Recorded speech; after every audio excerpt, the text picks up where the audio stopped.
بسم الله الرحمن الرحيم نحمده ونصلي على رسوله الكريم أما بعد أعوذ بالله من الشيطان الرجيم بسم الله الرحمن الرحيم فلعلك باقع نفسك على آثارهم إن لم يؤمنوا بهذا الحديث أسفا وقال عليه الصلاة والسلام أخبت في الله وما يخاف أحد وَلَقَدْ أُوذِيتُ فِي سَبِيلِ اللَّهِ وَمَا يُؤْذَى أَحَدٌ حَدِيث أو كما قال عليه الصلاة والسلام.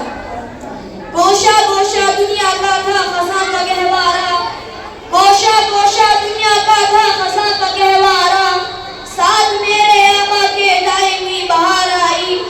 لفظ ہے ہنسی کتنا کہہ رہے ہو گل جس کو، لفظ ہے ہنسی کتنا کہہ رہے ہو گل جس کو، خوشبو محمد ہے اور خدا کی رعنائی. معزز سامعین اور صدر محترم، آج میں آپ لوگوں کے سامنے اس جلیل القدر، عظیم المرتبہ اور رفیع الشان ہستی کے تذکرے کی سعادت حاصل کر رہا ہوں، جو اگر ایک طرف تاریخ انسانی کا سب سے بڑا ہمدرد، سب سے بڑا غمخوار اور سب سے عظیم محسن ہے، تو دوسری طرف تاریخ ظلم و جور کا سب سے زیادہ ستم زدہ، سب سے زیادہ مظلوم و مغلوب بھی ہے. ہاں، آج میں آپ لوگوں کے سامنے اس محسن اعظم کی داستان دلخراش اور قصہ دلنواز سناؤں گا. حضرات، آپ کو اچھی طرح معلوم ہے کہ 6ویں صدی عیسوی میں جب عالم انسانیت کھسک رہا تھا، گلشن عظیم ماتم زدہ بنا ہوا تھا، فضائے کائنات پر ظلم و عدوان کی تیر و تار گھٹاؤں کی حکمرانی تھی. ہر طرف ظلم و جور اور جبر و تشدد کی تندہ تیز ہوائیں چل رہی تھی. ہر سمت نفرت و عداوت کے شعلے بھڑک رہے تھے. کمزوروں پر ظلم و ستم کے پہاڑ توڑے جا رہے تھے. معصوم بچیوں کو زندہ درگور کیا جا رہا تھا. مظلوم عورتوں کو جانوروں سے بھی بدتر سمجھا جا رہا تھا. غرضے میں انسان وحشی و درندہ بن چکا تھا اور انسانیت تباہی و بربادی کے آخری نشان تک پہنچ چکی تھی کہ اچانک رحمت خداوندی جوش میں آئی اور عرب کے تپتے ہوئے صحرا میں اس نبی امی کا ظہور ہوا جو سارے جہاں کا درد اپنے دل میں سمیٹے ہوئے تھا، جو انسانیت کا غمخوار، مظلوموں کا مددگار تھا، یتیموں کا والی، غلاموں کا مولا تھا. چنانچہ اس ذات مقدس نے ان تمام ظلم و ستم کے خلاف عند بغاوت بلند کیا. انسانوں کو صحیح راہ دکھانے کی کوشش کی، انہیں ضلالت کے اندھیروں سے نکال کر ہدایت کی روشنی میں لا کھڑا کیا. زنجیر غلامی میں جکڑے ہوئے انسانوں کو آزادی کی فضا بخشی، معصوم بچیوں کو مسکرانے کا حق عطا کیا، مظلوم عورتوں کو باعزت مقام دیا، بگڑے ہوئے معاشرے کی اصلاح کی اور تڑپتی ہوئی انسانیت کی مسیحائی کی. ماشاءاللہ. کیا یہ تاریخ انسانی کی عجیب ستم گری بھی نہیں ہے؟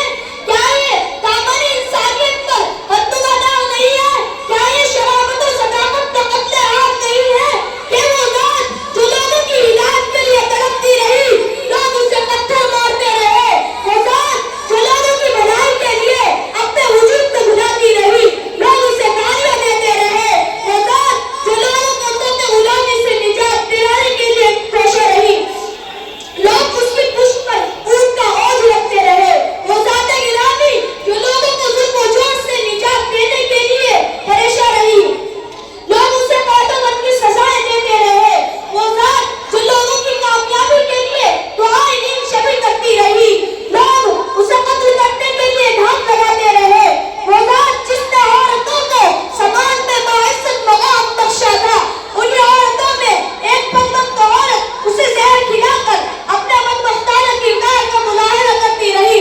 حد ہو گئی انسانیت کی فساست اور ازالت کی، احسان فراموشی اور حق فراموشی کی، اور لاکھوں درود و سلام ہو اس محسن آدم پر جو یہ تمام کچھ سنتا رہا، سہتا رہا اور پھر بھی ان کی کامیابی اور کامرانی کے لیے تڑپتا رہا، سلگتا رہا، پگھلتا رہا.